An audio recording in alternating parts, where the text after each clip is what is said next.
Hello everyone, welcome to study guide. আজকের ক্লাসে সকলকে আবার একবার স্বাগত জানাই। আজকে আমরা যেটা পড়বো সেটা পশ্চিমবঙ্গের নদ নদী অর্থাৎ রিভার্স অফ ওয়েস্ট বেঙ্গল। পশ্চিমবঙ্গের নদ নদী ইম্পর্টেন্ট পরীক্ষার জন্য। এখান থেকে কিন্তু বাঁধের কোশ্চেন আসে, ম্যাসেঞ্জর ড্যাম, তিলাইয়া ড্যাম, তিলপাড়া, এগুলো সব আসে এবং উপনদীগুলো আসে বিশেষ করে। ওকে, তো চলো এক এক করে আমরা দেখে নিই। পশ্চিমবঙ্গের নদ নদী তার উৎপত্তি আর গতি প্রকৃতি এটার উপর ডিপেন্ড করে চারটে ভাগে ভাগ করা হয়েছে। উপরের দিকে যদি আমরা ভূপ্রাকৃতিক বিভাগ দেখি তাহলে পার্বত্য অঞ্চল আছে, তাহলে পার্বত্য অঞ্চলের কিছু নদী আছে, হ্যাঁ কিনা। তারপর যদি নিচে নেমে আসি তাহলে গঙ্গা নদী দেখব, যেটা ভাগীরথী হিসাবে এসছে, আর একটা শাখা তো পদ্মা হিসাবে চলে গেছে। এরপরে যেটা আমরা দেখবো পশ্চিম দিকে যে মালভূমি অঞ্চল আছে সেই মালভূমি অঞ্চলের কিছু নদ নদী দেখব, যেটা বাঁকুড়া, আমাদের বীরভূম, বর্ধমান, পশ্চিম মেদিনীপুর, পূর্ব মেদিনীপুর, এগুলোর উপর দিয়ে গেছে, কেমন। আর একটা হচ্ছে দক্ষিণ মোড়ে সুন্দরবন অঞ্চল, দক্ষিণ দিকে সুন্দরবন রয়েছে, যেটা ভাগীরথী নদী এসে তার মোহনা যেটা হুগলি হিসেবে গেছে। আর এদিক থেকে হলদি নদী গেছে, কংসাবতী কেলেঘাই মিক্সড হয়ে হলদি নদী হয়েছে। রূপনারায়ণ এসে আমাদের পূর্ব মেদিনীপুরে গেঁওখালির কাছে মিক্সড হয়েছে, হুগলি নদীর সঙ্গে রূপনারায়ণ মিক্সড হয়ে হুগলি হিসেবে চলে গেছে, গিয়ে সেই নদীটা ছোট ছোট খাঁড়িতে ভাগ হয়ে গেছে, সেগুলোও আমরা পড়বো। ওকে, তাহলে প্রথমে আমরা পড়বো উত্তরবঙ্গের নদ নদী। দেখো, প্রত্যেকটা ইনফরমেশন এখানে কিন্তু খুবই গুরুত্বপূর্ণ, প্রত্যেকে মনে রাখবে। ইনফরমেশন গুলো আমি একদম ছকের আকারে দিয়ে দিয়েছি তোমাদের, যাতে বুঝতে অসুবিধা না হয়। প্রথম উত্তরবঙ্গের নদী হিসেবে যাকে পাবো আমরা সেটা হচ্ছে তিস্তা। কি পাবো? তিস্তা। যারা উত্তরবঙ্গ বেড়াতে গেছো এই নদীটা দেখেছ, এই নদীটার ধার দিয়েই কিন্তু আমরা উত্তরবঙ্গ বা সিকিম এইসব জায়গাগুলো কিন্তু বেড়াতে যাই, বুঝতে পারলে, যে নদীটার পাশ দিয়ে যাই। এই যে আমি ছবিটা ফার্স্ট যেটা লাগিয়েছিলাম, ফার্স্টে যে ছবিটা আছে, এটা হচ্ছে ওই উত্তরবঙ্গের নদী, তিস্তা নদী। লাচেন আর লাচুং দুটো নদী একসঙ্গে এসে সিকিম থেকে উৎপন্ন হয়েছে, জম্মু হিমবাহ থেকে এসে কি করেছে, একসঙ্গে মিক্সড হয়েছে, তারপর তিস্তা নাম নিয়ে আমাদের দার্জিলিং এর উপর দিয়ে বা জলপাইগুড়ির উপর দিয়ে চলে এসছে, এসে বাংলাদেশে ঢুকে গেছে। ওকে, সরি, সেই হচ্ছে তিস্তা। এর ডিস্টেন্স কত? 411 কিলোমিটার ডিস্টেন্স, 411। তার মধ্যে দেখো 150 কিলোমিটার আছে সিকিমে, 122 কিলোমিটার আছে আমাদের পশ্চিমবঙ্গে, 120 কিলোমিটার বাংলাদেশে, আর 19 কিমি পশ্চিমবঙ্গ আর সিকিমের সীমান্ত বরাবর প্রবাহিত হয়েছে। বুঝে গেল? সিকিম আর পশ্চিমবঙ্গ তার সীমান্ত বরাবর প্রবাহিত হয়ে এসছে। কোথা থেকে উৎপত্তি হয়েছে? সিকিমের জেমু হিমবাহ, এটা কিন্তু পরীক্ষাতে আসবে। জেমু হিমবাহ, তিস্তা কোন হিমবাহ থেকে তৈরি হয়েছে বা কোথা থেকে উৎপত্তি, তোমরা উত্তর করবে জেমু হিম। যেখানে উৎপত্তি লাভ করেছে সেখানের নাম কি? লাচেন আর লাচুং, এই দুটো স্রোত এসে মিক্সড হয়েছে, পার্বত্য নদীর মিলনে তিস্তার জন্ম হয়েছে। কোথায় পড়েছে? বাংলাদেশের যমুনা নদীতে পড়েছে, বাংলাদেশের যমুনা নদী, পদ্মা আর মেঘনা মিক্সড হয়ে নাম নিয়েছে যমুনা, সেই যমুনা নদীতে পড়েছে। উপনদী কি? ছোট রঙ্গিত আর বড় রঙ্গিত। যারা উত্তরবঙ্গ বেড়াতে যাও তারা এইসব নদীর ধারে প্রচুর রিসোর্ট আছে, হোমস্টে আছে, এগুলোতে কিন্তু থাকা যায়। এছাড়া রয়েছে জলঢাকা, কালীঝোড়া, লিস, গিস, চেল, নালা, করলা, এটা কিন্তু এসছে। করলা কোন নদীর উপনদী? বোঝা গেল? তোমরা করবে তিস্তা। এটাকে বলা হয় ত্রাসের নদী। কেন বলা হয়? তোমরা প্রায়শই শুনে থাকবে উত্তরবঙ্গে নদীতে হরপা বান এসছে, রাস্তা সব ভেঙে গেছে।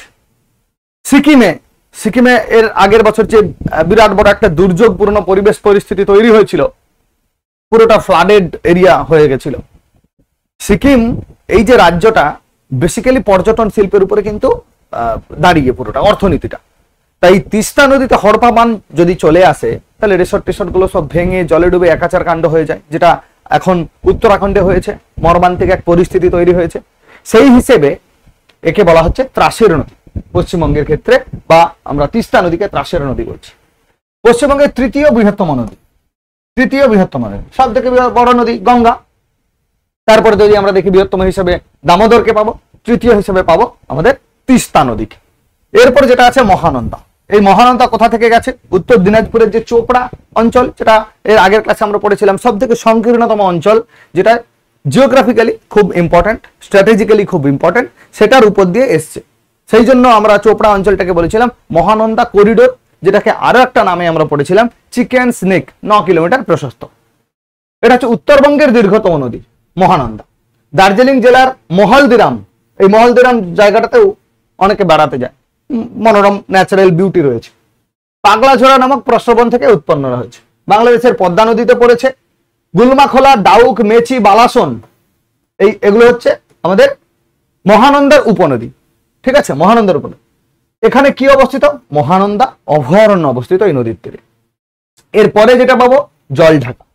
জলঢাকা প্রথমে আমরা পাচ্ছি কি তিস্তা, তারপরে তোরসা আছে, তারপরে আছে জলঢাকা, তার আগে আছে মহানন্দা। জলঢাকা হচ্ছে 236 কিলোমিটার, সিকিম ভুটান সীমান্তের পার্বত্য অঞ্চল বিদ্রাং হ্রদ থেকে তৈরি হচ্ছে, বাংলাদেশের যমুনা নদীতে পড়েছে।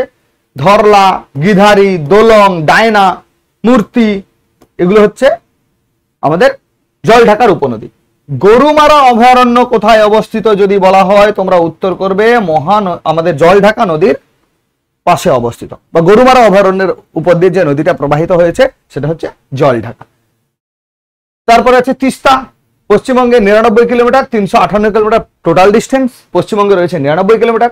চুম্বি উপত্যকার টাং পাস থেকে তৈরি হয়েছে। কোথা থেকে? টাং পাস থেকে। এগুলোর উৎপত্তি না জানলেও চলবে, শুধু তিস্তারটা জেনে রাখো, জম্মু হিমবাহ থেকে।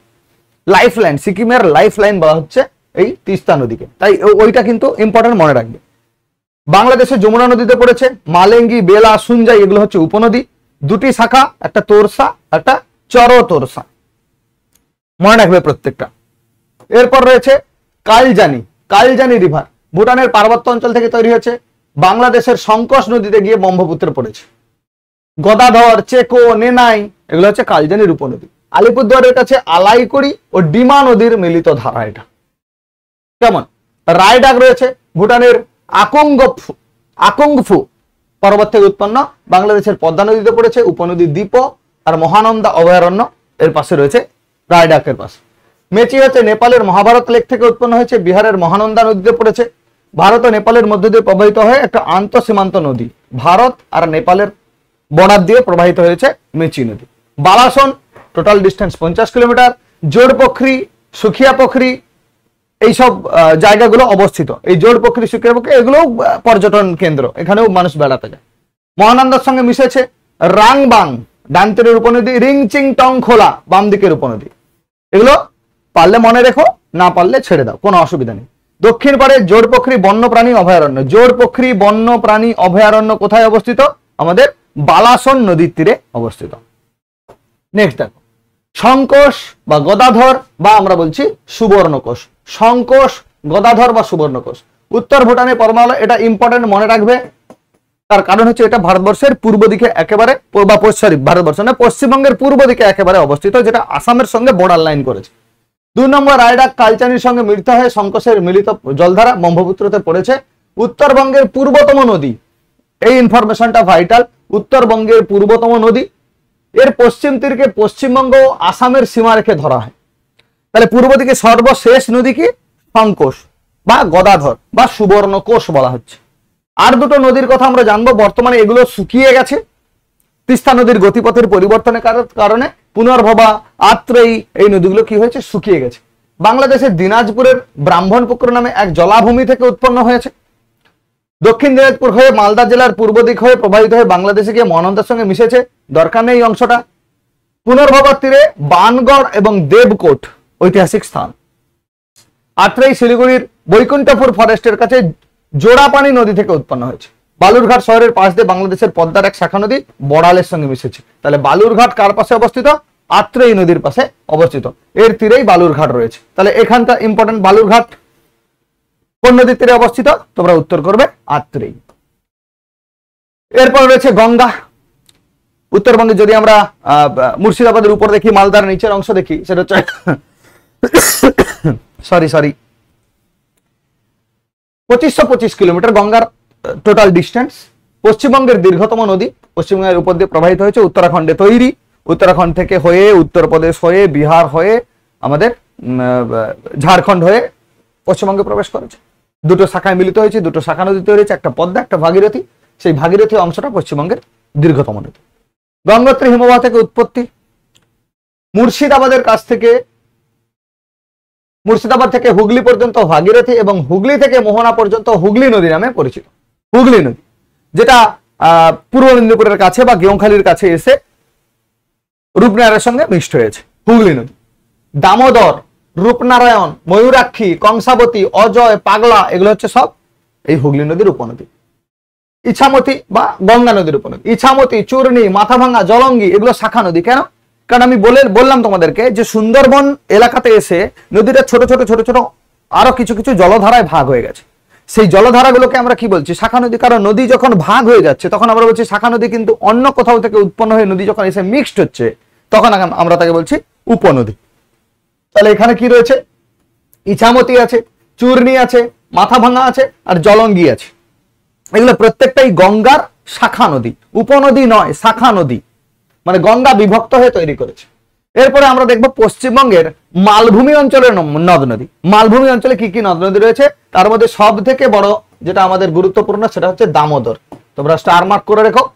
দামোদর নদী হচ্ছে সব থেকে উল্লেখযোগ্য নদী। ছোটনাগপুর মালভূমির খামারপথ পাহাড় থেকে তৈরি হয়েছে। ভাগীরথী হুগলি নদীতে পড়েছে কোথায়? উলুবেড়িয়ার কাছে। উলুবেড়িয়ার কাছে ভাগীরথী হুগলি নদীতে মিক্সড হয়েছে কে? দামোদর। বোঝা গেল? বরাকর, কোনার, বোকারো, আয়ার এই চারটে উপনদী ভীষণ ভীষণ ইম্পর্টেন্ট। যেটা হচ্ছে দামোদরের উপনদী। একে কি বলা হচ্ছে? বাংলার দুঃখ বলা হচ্ছে। বাংলার দুঃখ বলা হয়। কি বলা হয়? বাংলার দুঃখ। সোন নদীকে কি বলা হয়? বিহারের দুঃখ। আর দামোদর নদীকে বলা হয় বাংলার দুঃখ, কারণ এতে এই বান আসে।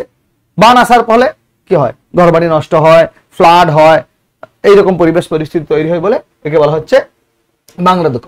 পশ্চিমবঙ্গের দ্বিতীয় দীর্ঘতম নদী দামোদর উপত্যকা পরিকল্পনা এই নদীর উপর গড়ে উঠেছে। ডিভিসি বা দামোদর ভ্যালি কর্পোরেশন আমরা বলছি, ডিভিসি তৈরি হয়েছে। তাহলে দেখো, আমরা দীর্ঘতম নদী বললাম গঙ্গা, দ্বিতীয় দীর্ঘতম নদী বললাম কি? দামোদর, আর তৃতীয় বললাম তিস্তা। এরপরে হচ্ছে সুবর্ণরেখা। সুবর্ণরেখা বলতে পশ্চিমবঙ্গের একেবারে নিচের প্রান্তে উড়িষ্যা সংলগ্ন এলাকাতে সুবর্ণরেখা গেছে। এর নাম সুবর্ণরেখা তার কারণ এখানে এই নদীতে স্বর্ণ রেণু পাওয়া যায়, সোনার ছোট ছোট কণা পাওয়া যায়, তার জন্য এর নাম হচ্ছে সুবর্ণরেখা। পালামু জেলা টরির কাছে তৈরি, বঙ্গোপসাগরে পড়েছে, উড়িষ্যা আর পশ্চিমবঙ্গের সীমানা দিয়ে গেছে। শঙ্খ, সাপুলি নালা, রূপাই, ডুলুং এগুলো হচ্ছে এর উপনদী। এখান থেকে কোশ্চেন আসে না। মূলত ঝাড়খণ্ড এবং ওড়িশার নদী। ঝাড়খণ্ড আর ওড়িশা একটু অংশ পশ্চিমবঙ্গের উপর দিয়ে প্রবাহিত হয়েছে। Kangsabati most important. Kangsabati Mukutmanipur dam, যদি কেউ বেড়াতে যাও মুকুটমণিপুর ড্যাম বা বাঁকুড়া যদি বেড়াতে যাও তোমরা দেখবে এই মুকুটমণিপুর ড্যাম রয়েছে কংসাবতীর ওপরে। কেমন? অযোধ্যা পাহাড় সংলগ্ন ঝাবরবন পাহাড় থেকে উৎপন্ন হয়েছে, হুগলি নদীতে মিক্সড হয়েছে, তাই এটাকে বলা হচ্ছে হুগলি নদীর উপনদী কংসাবতী। এর আর একটা উপনদী আছে কুমারী, এটা কিন্তু পরীক্ষাতে এসেছে, মনে রাখবে। কুমারী কার উপনদী? তোমরা উত্তর করবে কংসাবতী। কংসাবতী কেলেঘাই মিক্সড হয়ে কোন নদী তৈরি করেছে? সবাই কমেন্টে জানিও, যারা যারা জানো তারা অবশ্যই কমেন্টে জানিও। কংসাবতী আর কেলেঘাই এই দুটো নদী মিলিত হয়ে একটা প্রবাহ তৈরি করেছে, বা বাকি যে নদীটা বা মিলিত হয়ে যে নদীটা তৈরি করেছে সেটার নাম কি? আমি তোমাদেরকে বললাম যে হুগলি নদী আর রূপনারায়ণ এই দুটো মিক্সড হয়ে হুগলি নাম নিয়ে গেছে। আবার দ্বারকেশ্বর আর শিলাবতী মিক্সড হয়ে কোন নদীর নাম নিয়েছে তোমরা একটু জানাবে। এগুলো কিন্তু পরীক্ষাতে এসেছে, তোমরা যদি জানো কমেন্ট করে জানাবে, আদারওয়াইজ আমি তোমাদেরকে সেটা বলে দেবো। কংসাবতী ও কুমারী নদীর সংযোগস্থলে কি রয়েছে? মুকুটমণিপুর বাঁধ রয়েছে। মুকুটমণিপুর বাঁধ, যেখানে কংসাবতী জলাধার প্রকল্প তৈরি হয়েছে, এটাও কিন্তু আমাদের পরীক্ষার জন্য ইম্পর্টেন্ট। কংসাবতী আর কুমারী নদী যেখানে মিক্সড হয়েছে বাঁকুড়াতে, সেখানে যে ড্যামটা আছে, যে বাঁধটা আছে, যে জলাধারটা রয়েছে তাকে আমরা বলছি মুকুটমণিপুর ড্যাম। মুকুটমণিপুর ড্যাম, এই মুকুটমণিপুর ড্যাম কোথায় রয়েছে? কংসাবতী নদীর ওপরেই রয়েছে। বোঝা গেল? নেক্সট অজয় নদী। প্রচন্ড খরস্রোতা আমরা জানি, আমরা কবিতাতেও পড়েছি অজয় নদী বান এসেছে। সেই অজয় নদীতে সবসময় প্রায় বান আসে, খুব খরস্রোতা নদী। ঝাড়খণ্ডের দুমকা থেকে তৈরি, ভাগীরথীতে মিক্সড হয়েছে কাটোয়ার কাছে। কুনুর, হিমলা, তুমুনি এগুলো হচ্ছে উপনদী। প্রচন্ড বন্যা প্রবণ নদী হচ্ছে অজয়। ময়ূরাক্ষী, এটাও কিন্তু খুব গুরুত্বপূর্ণ একটা নদী এই ময়ূরাক্ষী। কেন? এর উপর প্রচুর প্রকল্প রয়েছে, প্রজেক্ট করা হয়েছে। রিভার ভ্যালি প্রজেক্ট বা রিভার প্রজেক্ট এর উপর রয়েছে। কোথা থেকে তৈরি? বৈদ্যনাথ ধামের ত্রিকুট পাহাড়, রাজমহল পাহাড়ের পশ্চিম ভাগ থেকে তৈরি হয়েছে, ভাগীরথী নদীতে মিক্সড হয়েছে ময়ূরাক্ষী। পুষ্কানি, ব্রাহ্মণী নদী, এটা কিন্তু পরীক্ষায় এসছে। বক্রেশ্বর, কোপাই, এগুলো পরীক্ষাতে এসছে। এই উপনদীগুলো কোন নদীর উপনদী বা কোন নদীর সঙ্গে যুক্ত হয়েছে? ম্যাসেঞ্জর ড্যাম বা কানাডা ড্যাম যেটাকে বলা হচ্ছে, আর তিলপাড়া ব্যারেজ, এই দুটোই পরীক্ষাতে এসেছে। Tilpara barrage and Massanjore dam, Massanjore বাঁধ বা কানাডা ড্যাম। আবার তিলপাড়া ব্যারেজ সেটাও কার উপর রয়েছে? ময়ূরাক্ষী নদীর উপর রয়েছে। রূপনারায়ণ, এটাও গুরুত্বপূর্ণ।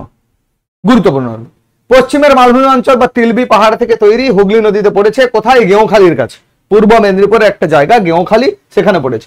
মুন্ডেশ্বরী হচ্ছে আমাদের রূপনারায়ণের উপনদী। দ্বারকেশ্বরের শিলাবতী নদীর মিলিত প্রবাহ হচ্ছে রূপনারায়ণ। তোমরা যারা ভিডিওটা দেখবে, যখনই দেখবে এই অংশটা আসার আগে তোমরা অবশ্যই কমেন্ট করে জানাবে, কারণ বেসিক জায়গাগুলো তোমাদের অবশ্যই জানা উচিত। যারা প্রিপারেশন নিচ্ছ তারা নিশ্চয়ই জানো। তাছাড়া এই নদীগুলো তো আমাদের রাজ্যের মধ্য দিয়ে গেছে হিসেবে, সেই হিসেবে দুটো নদীর মিলিত প্রবাহের নাম বিভিন্ন পরীক্ষাতে আসে আমাদের, সেগুলো কিন্তু জেনারেল কনসেপ্ট, আমাদের জেনে রাখাটা উচিত। তোমরা কমেন্ট করে জানাবে। রূপনারায়ণ, দ্বারকেশ্বর ও শিলাবতী নদীর মিলিত প্রবাহকে বলছি আমরা রূপনারায়ণ। কংসাবতী, কেলেঘাইয়ের মিলিত প্রবাহ আমরা কি বলছি? হলদি নদী। আমরা বলছি হলদি রিভার বা হলদি নদী, যেটা কোলাঘাটের উপর দিয়ে, কোলাঘাট বলছি, আমাদের নরঘাটের উপর দিয়ে গেছে। কংসাবতী এবং কেলেঘাই দুটো মিক্সড হয়েছে। পূর্ব মেদিনীপুরের ঢেউভাঙা বলে একটি জায়গা, সেখানে মিক্সড হয়েছে। সেখান থেকে হলদি নাম নিয়ে নরঘাট হয়ে আমাদের বে অফ বেঙ্গলে পড়েছে। এই যে হলদি রিভার, যারা দীঘা বেড়াতে যাও তারা প্রত্যেকে নরঘাটের উপর দিয়ে যাও, তো নরঘাটের যে ব্রিজটা রয়েছে সেটাই হচ্ছে হলদি রিভার বা হলদি নদী। কেমন? তাহলে এই গেল রূপনারায়ণ, যেটা হচ্ছে দ্বারকেশ্বর এবং শিলাবতীর মিলিত প্রবাহ। হলদি কেশপুরের কাছে কেলেঘাই নদীর সঙ্গে যুক্ত হয়ে কাঁসাইয়ের নাম নিয়েছে, হুগলি নদীতে পড়েছে। উপনদী সেরকম কিছু নেই উপনদী, এটা হচ্ছে হলদি নদী। কংসাবতী আর কেলেঘাই দুটো মিক্সড হয়ে তৈরি হয়েছে। কংসাবতী এবং কেলেঘাইয়ের মিলিত প্রবাহ, এটাও ভীষণ ইম্পর্টেন্ট। প্রত্যেকেই এই জায়গাটা মনে রাখবে। দুটো মিলিত প্রবাহের কথা তোমরা মাথায় রেখো। একটা হচ্ছে হলদি নদী, কংসাবতী কেলেঘাইয়ের সঙ্গে মিক্সড হয়েছে, আর দ্বারকেশ্বর আর শিলাবতী মিক্সড হয়ে নাম নিয়েছে রূপনারায়ণ। বোঝা গেল? কুমারী নদী, এই যে বললাম কংসাবতীর একটা উপনদী হচ্ছে কুমারী, অযোধ্যা পাহাড় থেকে তৈরি। পতনস্থল কংসাবতীতে পড়েছে বলে তাই কুমারী উপনদী। অনুমাতা, নাঙ্গাসাই নালা ডান তীরের উপনদী, বাম তীরে আছে ঝোড় নালা ও চাকা নালা, দরকার নেই। পুরুলিয়ায় কুমারীর দৈর্ঘ্য 64 কিলোমিটার। টোটকা নামে এক নদী এর সঙ্গে মিলিত হয়েছে, এটাও বিশেষ আমাদের দরকার নেই। ওই যে দ্বারকেশ্বর, আর একটা নদী আমরা পড়েছিলাম শিলাবতী, পুঞ্চা শহরের কাছে উচ্চভূমি থেকে উৎপন্ন। দ্বারকেশ্বরে পড়েছে ঘাটালের কাছে। বাম দিকে আছে জয়পান্ডা, পুরন্দর, এগুলো হচ্ছে উপনদী। নদীটি বাঁকুড়া ছেড়ে মেদিনীপুরের গড়বেতা, খড়কুসমা, নাড়াজল হয়ে দ্বারকেশ্বরে বা রূপনারায়ণে পড়েছে। ঠিক আছে, রূপনারায়ণে পড়েছে। এই রূপনারায়ণের সঙ্গে যুক্ত যখন হয়েছে শিলাবতী, তখন নাম নিয়েছে, দ্বারকেশ্বরের সঙ্গে মিলিত হয়েছে শিলাবতী, তখন নাম নিয়েছে রূপনারায়ণ। নেক্সট দেখো ধলকিশোর, বা যেটাকে আমরা বলছি দ্বারকেশ্বর নদী। সে দ্বারকেশ্বর, আদ্রা এবং হুড়ার মাঝের ঝিলটি ধলকিশোর নামে, ধলকিশোর নদীর উৎস এটা। ঘাটালে শিলাবতীর সঙ্গে দ্বারকেশ্বরের মিলন ঘটেছে। সংযুক্ত জলধারার নাম রূপনারায়ণ। রোকনালা, কুমাসি, বিড়াই, আড়কুসা, এরা হচ্ছে উপনদী, এটার নাম মনে রাখলেও চলবে। ঘাটালে সঙ্গমের আগে দ্বারকেশ্বরের নিম্নাংশকে রূপনারায়ণ বলা হয়। ঠিক আছে, রূপনারায়ণ নাম নিয়ে আসছে, তারপরে এসে কে শিলাবতী মিক্সড হয়েছে। গন্ধেশ্বরী রয়েছে পুরুলিয়া বাঁকুড়া সীমানার কাছে জন্ম। এই নদী বাঁকুড়া শহর এবং বিকনা হয়ে প্রতাপপুরের কাছে ধলকিশোর নদীতে এসে পড়েছে। খুব একটা বেশি ইম্পর্টেন্ট নয়, যদিও বা আমাদের পশ্চিমবঙ্গের নদী, তাই সেই হিসাবে এখানে রাখা হয়েছে। গন্ধেশ্বরী এবং ধলকিশোরের মিলনস্থলে বাঁকুড়া শহর অবস্থিত, এটা কিন্তু আমাদের ইম্পর্টেন্ট। বাঁকুড়া শহরটা কোন নদীর তীরে অবস্থিত? তোমরা গন্ধেশ্বরী করতে পারো, নাহলে গন্ধেশ্বরী আর ধলকিশোরের বা দ্বারকেশ্বরের মিলিত যে জায়গা সেইখানে অবস্থিত। বরাকর, এটা কিন্তু আবার ইম্পর্টেন্ট। কেন বরাকর ইম্পর্টেন্ট? কারণ এখানে এর উপরে তিলাইয়া প্রজেক্ট রয়েছে, তিলাইয়া ড্যাম রয়েছে বলে এটা হচ্ছে ইম্পর্টেন্ট। কোথায় পড়েছে? দামোদর নদীতে পড়েছে। উৎপত্তি কোথায়? ছোটনাগপুর মালভূমি বা হাজারিবাগ থেকে তৈরি হয়েছে। ওকে, নদীতে খুব বেশি চাপ নেওয়ার দরকার নেই, কয়েকটা শুধু বাঁধগুলো জেনে রাখবে আর মিলিত প্রবাহগুলো জানবে। তিস্তার উৎপত্তি স্থলটা জানবে, গঙ্গা সম্পর্কে একটু জানবে, আর আর খুব একটা দামোদর সম্পর্কে জানবে, যেহেতু এটাকে আমরা কি বলছি, বাংলার দুঃখ বলছি আমরা, তাই দামোদর সম্পর্কে একটু জানবে। আর মিলিত প্রবাহ রূপনারায়ণ জানবে, হলদি জানবে। ঠিক আছে, এইগুলো আমাদের ইম্পর্টেন্ট। ব্রাহ্মণী বা কালিন্দী নদী আছে, দ্বারকা আছে, কোপাই আছে। খানিকটা দেখে নাও। শঙ্খ ও দক্ষিণ কোয়েল নদীর মিলিত স্থল, যেটাকে ব্রাহ্মণী বলছে, মুর্শিদাবাদে গিয়ে দ্বারকা নদের সঙ্গে মিশেছে। ত্রিপিটার ও গামরি এগুলো হচ্ছে উপনদী। এটি দামোদরের প্রধান উপনদী। এই যে ব্যারেজ আছে, বইধরা ব্যারেজ, তার জন্য এটা আমাদের ইম্পর্টেন্ট পড়তে হবে। বইধরা ব্যারেজ কোথায় অবস্থিত? যেমন করে তিলপাড়া পড়লাম, তিলাইয়া পড়লাম, ম্যাসেঞ্জার ড্যাম পড়লাম বা কানাডা ড্যাম পড়লাম, মুকুটমণিপুর ড্যাম পড়লাম, আর বইধরা পড়লাম। এই 4-5টা জিনিস তোমাদের মনে রাখতে হবে। দ্বারকা মুর্শিদাবাদ জেলায় ভাগীরথী নদীতে এসে মিশেছে, তৈরি হয়েছে ঝাড়খণ্ডের সাঁওতাল পরগনা থেকে। দ্বারকার তীরে কি অবস্থিত? দ্বারকা নদীর তীরেই তারাপীঠ অবস্থিত, তারাপীঠ। কোপাই নদী বীরভূমের পশ্চিম সীমান্তের কালীপাথর এবং সুখাদ্রিপুর গ্রামের সন্নিহিত অঞ্চলে তৈরি হয়েছে। বক্রেশ্বর নদী ও কোপাই নদী মিলিত হয়ে লাভপুরের কাছে মিলিত হয়েছে। কোথায়? লাভপুরের কাছে। এরপর সম্মিলিত জলধারা কৈয়া বা কুলা নাম নিয়েছে। কুলা, কৈয়া বা কুলা, কোপাই নদী দিয়ে ময়ূরাক্ষী, মুর্শিদাবাদের ময়ূরাক্ষী নদীতে গিয়ে মিশেছে। প্রথম স্থল হচ্ছে ময়ূরাক্ষী নদী। চালনা, উশ্রী, বারসতী এগুলো হচ্ছে উপনদী। আসে না, এতদিন পর্যন্ত আসেনি, এসে যেতেও পারে, তাই তোমাদের সামনে প্রেজেন্ট করা হয়। বোলপুরের কাছে নদীটির নাম কোপাই। বোলপুরের কাছে নদীটির নাম কোপাই। কোপাইয়ের ডান তটে কঙ্কালীতলা তীর্থস্থান অবস্থিত। কঙ্কালীতলা। তারাপীঠ তাহলে কার পাশে অবস্থিত? দ্বারকার পাশে। আর কঙ্কালীতলা কার পাশে অবস্থিত? কোপাই নদীর পাশে অবস্থিত কঙ্কালীতলা তীর্থস্থান। ওকে, এরপরে হচ্ছে বক্রেশ্বর নদী, সাঁওতাল পরগনা রাজনগরের দক্ষিণে সুখাদ্রিপুর গ্রামের কাছে। পার্বতীপুরে বীরভূম জেলায় পতনস্থল পার্বতীপুর। চন্দ্রভাগা নদীর সঙ্গে বক্রেশ্বরে মিলিত হয়েছে। এই চন্দ্রভাগা সেই চন্দ্রভাগা নয়, সিন্ধুর উপনদী নয়। এরপর এই নদী কোপাইয়ের সঙ্গে মিলিত হয়েছে। চন্দ্রভাগা হলো বক্রেশ্বরের বাম তীরের উপনদী। কোপাই এবং বক্রেশ্বরের মিলিত প্রবাহকে বলা হয় কুলা নদী, যেটা আমরা একটু আগে বললাম। এরপরে রয়েছে কালিয়াঘাই বা কেলেঘাই। কংসাবতী আর কেলেঘাইয়ের মিলিত প্রবাহ হলদি নদী, মনে রাখলে চলবে, ওখান থেকেই প্রশ্ন আসবে। ঝাড়গ্রামের বামিনী গ্রাম থেকে তৈরি হয়েছে। সবং জায়গাটা শুনেছ নিশ্চয়ই, জালপাইয়ের কাছে কাঁসাই নদীতে পড়েছে, কাঁসাই নদী। চন্ডিয়া, কপালেশ্বরী, এই কপালেশ্বরী কিন্তু মনে রাখবে কার উপনদী? কেলেঘাইয়ের উপনদী কপালেশ্বরী। আর কংসাবতীর উপনদী কি? কমেন্ট করে জানাও, যারা যারা কাজ করে নিয়েছো, না দেখে তারা বলো। এটি কাঁসাইয়ের ডান তীরে উপনদী। কুমারী কার উপনদী জানাবে, কুমারী কিন্তু পরীক্ষাতে এসেছে। কংসাবতী কেলেঘাইয়ের মিলিত প্রবাহ এসছে। কুমারী কার উপনদী এসছে। কপালেশ্বরী কার উপনদী এসছে। মুকুটমণিপুর ড্যাম কোথায় অবস্থিত সেটা এসছে পরীক্ষাতে, এগুলো মনে রাখবে। আর রসুলপুরের নদী, এটা বাগদা নদীটি কালীনগর পর্যন্ত প্রবাহের পর রসুলপুর নদী নামে প্রবাহিত হয়েছে।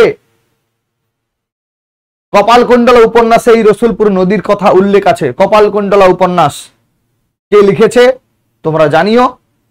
এই রসুলপুর নদী সেই হচ্ছে কপালকুণ্ডলা উপন্যাসে উল্লিখিত একটা নদী। সাগরদ্বীপের বিপরীতে হুগলি নদীতে মিশেছে। ইটাবেড়িয়া খাল, মুগবেড়িয়া খাল, পালাবন খাল এগুলো হচ্ছে এর উপনদী। খালগুলো যথেষ্ট চওড়া চওড়া বড় বড় হওয়ার জন্য উপনদী বলা হচ্ছে। হিজলি ক্যানেল রসুলপুর নদীকে কেটে দিয়েছে, ওড়িশায় চলে গেছে হিজলি ক্যানেল। ওকে, এগুলো আমাদের জানতে হবে। আর নদীর যে বাকি অংশটা সুন্দরবন অঞ্চলের নদ নদী, সেটা কি রয়েছে? প্রধানত জোয়ারের জলে পুষ্ট এগুলো, প্রত্যেকটা হচ্ছে হুগলির শাখা নদী। তারপরে রয়েছে সুন্দরবন অঞ্চলে উল্লেখযোগ্য নদ নদী হচ্ছে মাতলা, ইছামতি, রায়মঙ্গল, বিদ্যাধরী, গোসাবা, সপ্তমুখী, পিয়ালি, ঠাকুরান ইত্যাদি। এগুলো হচ্ছে আমাদের সুন্দরবন অঞ্চলের নদী, অর্থাৎ গঙ্গার শাখা নদী। এগুলো গঙ্গা, এগুলো আস্তে আস্তে করে খাড়িতে ভাগ হয়ে গেছে, বদ্বীপ অঞ্চল তৈরি করেছে, সেই জন্য খাড়িতে ভাগ হয়েছে। শিলিগুড়ি কেবল উত্তরবঙ্গের প্রাণকেন্দ্র নয়, গোটা উত্তর পূর্ব ভারতের প্রবেশদ্বার। যদি বলা হয় উত্তর পূর্ব ভারতের প্রবেশদ্বার, কাকে বলা হয়? শিলিগুড়িকে বলা হয়। উত্তরপ্রদেশ আমাদের উত্তরবঙ্গের প্রবেশদ্বার কাকে বলা হয়? শিলিগুড়িকে বলা হয়। বোঝা গেল বিষয়টা? এই হচ্ছে টোটাল আমাদের নদীর ইনফরমেশন।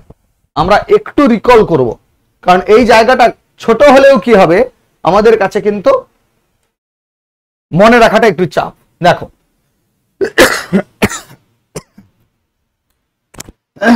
সরি উৎপত্তি ও গতি প্রকৃতি অনুসারে পশ্চিমবঙ্গের নদ নদীকে 4টে ভাগে ভাগ করলাম। উত্তরবঙ্গের নদ নদী, মধ্যভাগে গঙ্গা তার বিভিন্ন শাখা নদী, সেই শাখা নদীগুলোকে আমরা পরবর্তীকালে দক্ষিণে সুন্দরবন অঞ্চলের নদ নদী বলছি, আর পশ্চিমের মালভূমি অঞ্চলের নদ নদী। এইবার আমরা যেটা দেখলাম তিস্তা, মহানন্দা, জলঢাকা, তোরসা, যদি আমরা বাম দিক থেকে পশ্চিম থেকে ডান দিকে যাই তাহলে মহানন্দা, তিস্তা, তোরসা, জলঢাকা, রায়ডাক, তারপরে আমাদের শেষে থাকছে শঙ্কোষ। এটাও কিন্তু পরীক্ষায় পড়েছে যে পশ্চিমবঙ্গের পূর্বতম নদী কোনটা বা উত্তরবঙ্গের পূর্বতম নদী কোনটা, সেটা হচ্ছে আমাদের শঙ্কোষ বা গদাধর বলছি আমরা।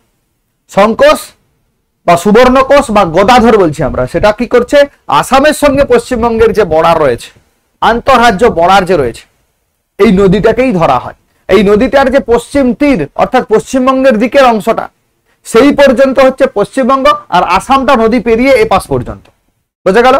তাহলে পূর্ব দিকে রয়েছে শঙ্কোষ বা সুবর্ণকোষ বা আমরা কি বলছি গদাধর। এই জায়গাগুলো মনে রাখবে। তিস্তাকে আমরা বলছি ত্রাসের নদী, আমরা বলছি পশ্চিমবঙ্গের তৃতীয় দীর্ঘতম নদী। মহানন্দা রয়েছে যেটা উত্তর দিনাজপুরের চোপড়া অঞ্চল দিয়ে গেছে, এই জন্য এই অঞ্চলটাকে বলা হচ্ছে মহানন্দা করিডোর। জলঢাকা রয়েছে, জলঢাকার পাশে কি রয়েছে, গরুমারা অভয়ারণ্য রয়েছে, এইটা মনে রাখবে, গরুমারা অভয়ারণ্য, এটা ইম্পর্টেন্ট পরীক্ষার জন্য। আর তোরসা রয়েছে চুম্বি উপত্যকার টান পাশ থেকে, এগুলো না জানলেও চলবে। তাহলে এই জায়গা থেকে শুধু তিস্তা জানো, ত্রাসের নদী বলা হয়, পশ্চিমবঙ্গের তৃতীয় বৃহত্তম নদী। আর হচ্ছে আমাদের মহানন্দা, মহানন্দা করিডোর নামে পরিচিত। জলঢাকার পাশে রয়েছে কি আমাদের গরুমারা অভয়ারণ্য। ব্যাস। নেক্সট হচ্ছে কালজানি, দরকার নেই। রায়ডাক দরকার নেই খুব একটা। আর হচ্ছে আমাদের বালাসন দরকার, যেখানে হচ্ছে জোড়পক্ষী বন্যপ্রাণী অভয়ারণ্য রয়েছে, সেই জন্য বালাসনটা আমাদের দরকার। নেক্সট হচ্ছে শঙ্কোষ বা গদাধর, পূর্ব দিকের নদী তোমাদের উত্তরবঙ্গের পূর্বতম নদী এবং পশ্চিম তীরকে পশ্চিমবঙ্গ আসামের সীমারেখা ধরা হয়। তার যেহেতু আন্তর্জাতিক বর্ডার লাইন কোনো নদী আছে, সেটা ইম্পর্টেন্ট হবে। পুনর্ভবা আত্রি আগে ছিল, বর্তমানে তিস্তার গতিপথ পরিবর্তন করার জন্য এগুলো শুকিয়ে গেছে প্রায়। গঙ্গা ভারতবর্ষে আমাদের ভারতবর্ষের তো বৃহত্তম নদী অবশ্যই, তার সঙ্গে পশ্চিমবঙ্গেরও দীর্ঘতম বা বৃহত্তম নদী। গঙ্গোত্রী হিমবাহ থেকে তৈরি হয়েছে, মুর্শিদাবাদ থেকে হুগলি পর্যন্ত এসছে, হুগলি জেলা পর্যন্ত ভাগীরথী নামে। হুগলি থেকে এর নাম নিয়েছে হুগলি। এর সঙ্গে গেঁওখালিতে এসে মিশেছে রূপনারায়ণ নদী, তারপর হুগলি নামেই বঙ্গোপসাগরে পড়েছে। এই নদীর তীরেই রয়েছে আমাদের সাগরদ্বীপ তীর্থক্ষেত্র বা তীর্থস্থান। মালভূমি অঞ্চলে দামোদর নদী, এটা গুরুত্বপূর্ণ নদী, কারণ একেই বলা হচ্ছে আমাদের বাংলার দুঃখ। পশ্চিমবঙ্গের দ্বিতীয় দীর্ঘতম নদী দামোদর উপত্যকা বা ডিভিসি রয়েছে, Damodar valley corporation, Tennessee valley প্রজেক্টের আন্ডারে করা হয়েছে আমাদের দামোদর ভ্যালি কর্পোরেশন। সেটা কোথায় রয়েছে, দামোদর নদীতে উপরে রয়েছে। সুবর্ণরেখা, যেটা আমাদের পশ্চিমবঙ্গের খানিকটা দক্ষিণ পাট দিয়ে চলে গেছে, অ্যাকচুয়ালি ঝাড়খণ্ড আর উড়িষ্যার উপর দিয়েই প্রবাহিত হয়েছে। ঝাড়খণ্ড আর উড়িষ্যার মধ্যে দিয়ে সুবর্ণরেখার নদী। সুবর্ণরেখা নামকরণের কারণ কি, এখানে সোনার ছোট ছোট কণ পাওয়া যায়, সোনার ছোট ছোট রেণু পাওয়া যায়, তাই সুবর্ণ রেখা। কংসাবতী রয়েছে।